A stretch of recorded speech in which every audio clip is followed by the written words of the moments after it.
அனைவருக்கும் வணக்கம். Welcome to world village cookery channel. எல்லாரும் எப்படி இருக்கீங்க? நாம இன்னைக்கு ஒரு டிஃப்ரெண்ட்டான ரெசிபி ட்ரை பண்ணியிருக்கோம். என்னன்னு பார்த்தீங்கன்னா பிரியாணி தான். ஆனால் மட்டன் பிரியாணியோ சிக்கன் பிரியாணியோ இல்லை, ஆட்டுக்கல் paya biryani. Mutton biryani, chicken biryani, prawn பிரியாணிலாம் சாப்பிட்டு சாப்பிட்டு போர் அடிச்சிச்சு. ஒரு டிஃப்ரெண்ட்டான டேஸ்ட்டில் பிரியாணி சாப்பிட்ணுன்னு நினைக்கிறவங்க மட்டும் இந்த ஆட்டுக்கால் பாயா பிரியாணி ட்ரை பண்ணுங்க. ரேராக தான் நீங்கள் பிரியாணிலாம் செய்வீங்கன்னா நீங்கள் வழக்கம் போல் மட்டன் பிரியாணியோ சிக்கன் பிரியாணியோ ட்ரை பண்ணிட்டு போகலாம். ஏன்னா இது வந்து டேஸ்ட் வந்து ஒரு மாதிரி டிஃப்ரெண்ட்டாக இருக்கும். ஏன் நல்லா இருக்காதான்னு கேட்டிங்கன்னா, இல்லை இல்லை, கண்டிப்பாக நல்லா இருக்கும், நல்லா டேஸ்ட்டாக இருக்கும். ஆனால் வித்தியாசமான ஒரு டேஸ்ட்டில் இருக்கும். இப்போ ஒரு 1/2 கிலோ மட்டன் போட்டு நம்ம வீட்டில் குழம்பு வைக்கிறோம். அதே மாதிரி ஒரு ஆட்டுக்கால் பாயா கால் வாங்கிட்டு வந்து ஒரு பாயா குழம்பு வைக்கிறோம் அப்படின்னா, இந்த 2 குழம்புக்கும் இடையில ஒரு டேஸ்ட் டிஃப்ரெண்ட் இருக்கும்ல. அதே டிஃப்ரெண்ட்டு இந்த பிரியாணிலையும் இருக்கும். ஸோ மட்டன் பிரியாணி டேஸ்ட்டுக்கு நீங்கள் எதிர்பார்த்து இந்த ஆட்டுக்கால் பிரியாணி செஞ்சீங்க அப்படின்னா, அந்த அளவுக்கு டேஸ்ட் கண்டிப்பாக குறைவாக தான் இருக்கும். ஸோ இதை மைண்டில் வச்சுக்கின்னு விருப்பப்படுறவங்க மட்டும் ஆட்டுக்கால் பாயா பிரியாணி செஞ்சு பாருங்க. ஆனால் ஒரு டிஃப்ரெண்ட்டான டேஸ்ட்டில் சூப்பராக இருக்கும். வாங்க இந்த ஆட்டுக்கால் பாயா பிரியாணி எப்படி செய்யுதுன்னு பார்க்கலாம். அதுக்கு முன்னாடி நம்ம சேனலை சப்ஸ்கிரைப் பண்ணாமல் இருந்தீங்கன்னா தயவு செய்து சப்ஸ்கிரைப் பண்ணுங்க. பக்கத்தில் பெல் ஐக்கான் வரும், அதையும் ப்ரெஸ் பண்ணிடுங்க. நான் ஒரு ஆட்டுக்கால் பாயா வாங்கியிருக்கேன். அதுக்கு ஒரு 1/2 கிலோ பாஸ்மதி ரைஸ் ஒரு 1/2 மணி நேரத்துக்கு முன்னாடியே நல்லா 2 தடவை அலசி ஊற வச்சிடணும். ஒரு ஆட்டுக்காலை நான் நல்லா கட் பண்ணி க்ளீன் பண்ணி எடுத்துன்னு வந்திருக்கேன். இதை வந்து குக்கரில் வச்சு ஒரு 12லேருந்து 14 விசில் நான் வச்சு வேக வைக்க போகிறேன். அதில் ஒரு 1/2 ஸ்பூன் மஞ்சத்தூள், 1/2 ஸ்பூன் மிளகாத்தூள், தேவையான அளவு உப்பு, ஒரு 1/2 ஸ்பூன் இஞ்சி பூண்டு பேஸ்ட்டு, நல்லா தாராளமாக மிளகுத்தூள் போட்டுங்க. முக்குற அளவுக்கு தண்ணி ஊற்றுங்க. மூடி ஒரு 12லேருந்து 14 விசில், காலை பொறுத்து, சின்ன காலாக இருந்தால் 12, கொஞ்சம் பெருசாக இருந்தால் 14 வேக வச்சு எடுத்து வச்சுக்கலாம். இது வேகிற நேரத்தில் நம்ம குங்குமப்பூ தண்ணி ரெடி பண்ணிக்கலாம். குங்குமப்பூ தண்ணி போட்டோம்னா பிரியாணி வந்து ஒரு டிஃப்ரெண்ட் ஃப்ளேவர் வரும், சூப்பராக இருக்கும். ஸோ தேவையான அளவு இந்த 1/2 கிலோ அரிசிக்கு ஒரு 10 இலை எடுத்துட்டு சின்ன சின்ன பீஸாக கட் பண்ணிங்க. கட் பண்ணிட்டு இதை வந்து இந்த இடிக்கிறதுல வச்சு நல்லா நசுக்கி விடுங்க. நல்லா நசுக்கணும். நல்லா நசுக்கி விட்டுட்டு நல்லா சலசலன்னு கொதிக்கிற தண்ணியை இதில் அப்படியே ஊற்றுனீங்க அப்படின்னா அந்த தண்ணி கலர் சேஞ்ச் ஆகும், நல்ல மணம் வரும். இந்த மணம் வந்து பிரியாணிக்கு சூப்பரான டேஸ்ட்டை கொடுக்கும். இதை அப்படியே ஓரமாக எடுத்து வச்சிடலாம். இப்போ பிரியாணி செய்ய ஆரம்பிச்சுக்கலாம். ஸோ தேவையான பாத்திரத்தை அடுப்பில் வச்சுருங்க. நான் விறகு அடுப்பில் தான் செய்கிறேன். 1/2 கிலோ அரிசின்றதுனால 100 ml எண்ணெய் ஊற்றிக்கலாம். ஒரு சின்ன துண்டு பட்டை, 2 ஏலக்காய், ஒரே ஒரு ஸ்டாரு, 4 லவங்கப்பட்டை போட்டுக்கலாம். பொரியட்டும். நம்ம இதுக்கு வந்து garam masala powder, biryani masala powder use பண்ண போகிறோம். அதனால் கம்மியாக பட்டை லவங்கம் போட்டுக்கலாம்.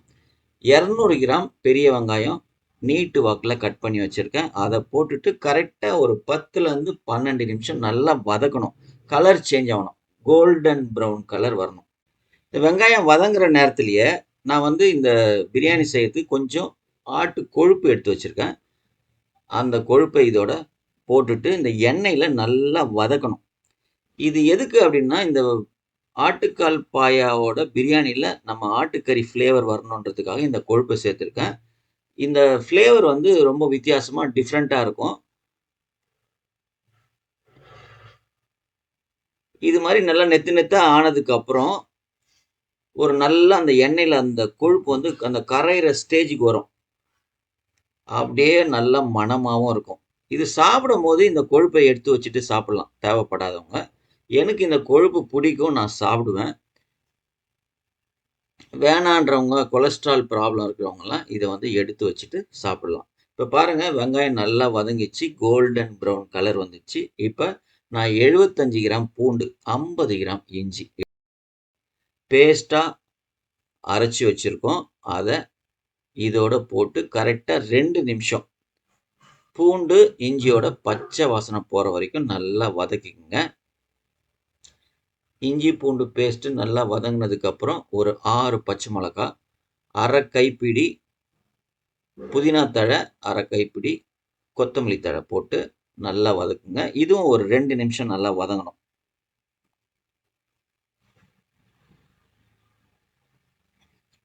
இப்போ புதினா கொத்தமல்லி நல்லா வதங்கினதுக்கப்புறம் 75 ml தயிர் ஊற்றிருக்கேன். தயிரும் கரெக்டாக ஒரு நிமிஷம் நல்லா வதக்குனீங்கன்னா இந்த மசாலாவோட சேர்ந்து தயிர் இருக்கிறதே தெரியாத அளவுக்கு நல்லா வதக்கிங்க. இது எல்லாமே நல்லா வதங்கினதுக்கப்புறம் நான் 200 கிராம் தக்காளி அரைச்சி வச்சுருக்கேன். அப்படியே போடல, அரைச்சி போட்டால் இன்னும் டேஸ்ட் கொஞ்சம் நல்லா இருக்கும். இதை போட்டுட்டு இந்த தக்காளியை இன்னும் ஒரு 2 நிமிஷம் நல்லா வதக்கணும்.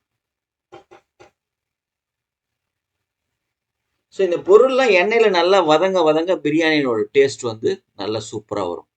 இப்போ பாருங்க, இது வதங்குற நேரத்தில் நம்ம ஆட்டுக்கால் பாயாவை ஓப்பன் பண்ணி பார்க்கலாம் எப்படி இருக்கு அப்படின்ட்டு. பாருங்க, செம்மையா சூப்பராக வெந்திருக்கு. அப்படியே தோல்ல நல்லா பிரிஞ்சு எலும்புலாம் நல்லா தெரியுது பாருங்க. இது மாதிரி நல்லா தெரிஞ்சாவே நல்லா வெந்துடுச்சுன்னு அர்த்தம். அப்படியே சதெல்லாம் தொங்குது இல்லையா? பாருங்க, சூப்பரா வெந்துடுச்சு. பூ போல வெந்துடுச்சு ஆட்டுக்கால். இப்போ தக்காளியை பார்ப்போம். தக்காளி வதங்கின்னு இருக்குது.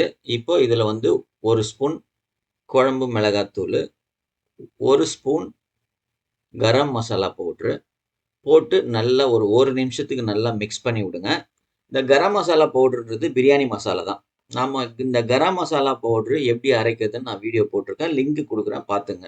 எல்லாத்துக்கும் பிரியாணி, வறுவல் எல்லாத்துக்கும் யூஸ் பண்ணலாம். செம மணமா சூப்பரா இருக்கும். உங்க வீடே மணக்கும். இப்போ நல்லா அந்த மசாலாலாம் வதங்கினதுக்கு அப்புறம் நம்ம வேக வச்சிருக்கிற ஆட்டுக்காலை இதோட சேர்த்துட்டு நல்லா மிக்ஸ் பண்ணி விட்டுங்க. நம்ம வடி பிரியாணி தான் செய்ய போறோம். அதனால நான் உள்ள ஸ்டவ்ல ஒலை வச்சுட்டு அது கொதிக்க ஆரம்பிச்சிருக்கு. இதை ஆட்டுக்காலை இந்த மசாலாவில் போட்டு நல்லா வதக்கிட்டு ஒரு 400 ml தண்ணி இதோட சேர்த்துக்கலாம். நல்லா கிளறி விட்டுட்டு நாம இப்போ இந்த பிரியாணிக்கு தேவையான உப்பு சேர்க்க போகிறோம். 1/2 கிலோ அரிசிக்கு 20 கிராம் டாட்டா செல்ட்டு சேர்ப்பேன். கரெக்டாக இருக்கும். கால் வேக வைக்கும் போது கொஞ்சம் போல் நம்ம உப்பு சேர்த்துருக்கோம். அதே மாதிரி ஒரு அரை எலுமிச்சம்பழம் சாறு சேர்த்துட்டு இதை மூடி வச்சு ஒரு 10 நிமிஷம் நல்லா இந்த மசாலாவை வேக வைக்கணும். வேக வச்சாதான் பிரியாணி அருமையாக வரும். இது கொதிக்கிற நேரத்தில் நம்ம இப்போ ஒலை கொதிச்சிருந்ததுல அதில் நம்ம அரிசி போட்டுட்டோம். அரிசி போட்டு கொதி வந்ததுக்கப்புறம் கரெக்டாக ஒரு 3 நிமிஷம், அதாவது ஒரு 50லேருந்து 60% பாஸ்மதி ரைஸ் வெந்ததுன்னா போதும். அதுக்கு மேலே வேக வைக்கக்கூடாது. அப்போ தான் வந்து பிரியாணி நல்லா உதிரி உதிரியாக இருக்கும். இப்போ பார்த்தீங்கன்னா 3 நிமிஷம் ஆயிடுச்சு. நல்லா கரெக்டாக வெந்துடுச்சு. இப்போ ஸ்டவ்வை ஆஃப் பண்ணிவிட்டு இதை அப்படியே நம்ம வடிக்க போகிறோம். நம்ம வீட்டில் வடிகட்டி இருக்குது. இது மாதிரி ஒரு வடிகட்டி ஒன்று வாங்கி வச்சுருக்கோம். அதில் அப்படியே கொட்டணும். அடியில் ஒரு பாத்திரம் ஒன்று வச்சுடுங்க. நல்லா எல்லா அரிசி எல்லாம் நல்லா வடித்து போட்டுட்டு இதை அப்படியே நம்ம தண்ணியை வடிக்க போகிறோம். இப்போ பாருங்கள், இது மாதிரி வடித்தோன்னா அவ்வளோதான், சிம்பிளாக முடிஞ்சிடும்.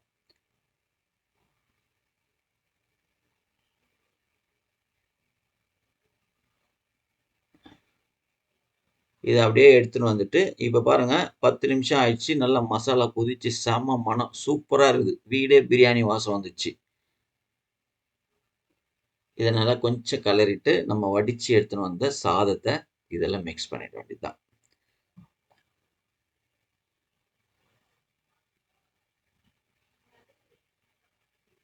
சேர்த்துட்டு நல்லா கிளறி விட்டுங்க.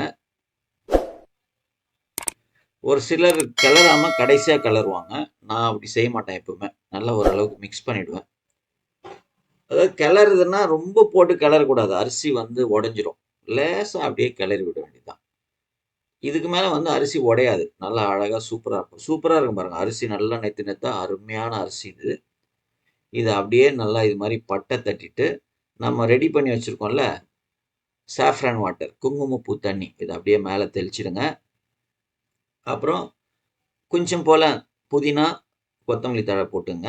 ஒரு அரை ஸ்பூன் கரம் மசாலாவை மேலே அப்படியே தூவி விட்டுட்டு ஒரு 30 ml நெய் எடுத்து வச்சுருக்கேன்.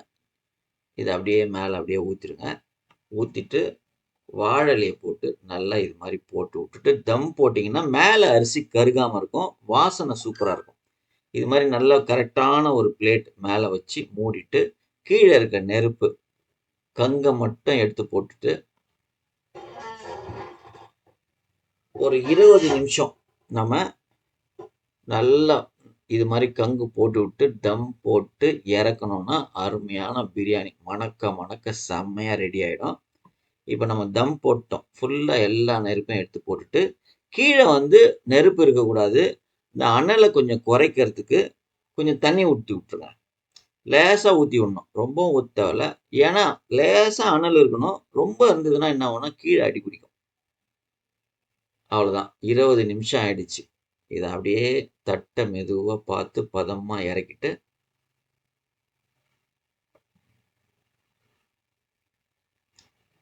பார்த்தீங்கன்னா இந்த வாழை எவ்வளோ கருகி இருக்கு. வாழை போட்டதுனால வாழை மணமும் இருக்கு, அரிசியும் எந்த டேமேஜும் ஆகாது, சூப்பராக இருக்கும். அவ்வளோதான், தம் உடச்சி பாருங்க. அப்படியே பாயா வந்து ஆட்டுக்கால் அப்படியே பூ போல வெந்துருது சூப்பரா. இதை அப்படியே அப்படியே சுட சுட சுட சுட வாழை இலையில போட்டு கூட ஒரு 2 65 பீஸ் இருக்கணும். அப்புறம் கத்திரிக்காய் இல்லைன்னா கொஞ்சம் கறி குழம்பு இருந்ததுன்னா இன்னும் பெட்டர். ஒரு ரைத்தா ஒன்று வச்சிங்க, சூப்பராக இருக்கும். இந்த அருமையான ஆட்டுக்கால் பிரியாணி கண்டிப்பாக உங்கள் வீட்டில் செஞ்சு பாருங்க, சாப்பிட்டு பாருங்க, சந்தோஷமா இருங்க. இந்த ஆட்டுக்கால் பிரியாணி உங்கள் வீட்டில் செஞ்சு பார்த்துட்டு எப்படி இருந்ததுன்னு கமெண்ட் பாக்ஸில் கமெண்ட் பண்ணுங்கள். கமெண்ட்ஸ் மட்டும் போதாது, ஒரு லைக்கை ஒன்று போடுங்க. உங்களுக்கு இந்த வீடியோ பிடிச்சிருந்ததுன்னா உங்கள் நண்பர்களுக்கும் உறவினர்களுக்கும் ஷேரும் பண்ணுங்கள், அவங்களும் பார்ப்பாங்க. முக்கியமாக நம்ம சேனலில் சப்ஸ்கிரைப் பண்ணாமல் இருந்தீங்கன்னா தயவு செய்து சப்ஸ்கிரைப் பண்ணுங்கள். பக்கத்தில் பெல் ஐக்கான் வரும், அதையும் ப்ரெஸ் பண்ணுங்கள். மீண்டும் அடுத்த வீடியோவில் பார்க்கலாம். நன்றி, வணக்கம், பாய்.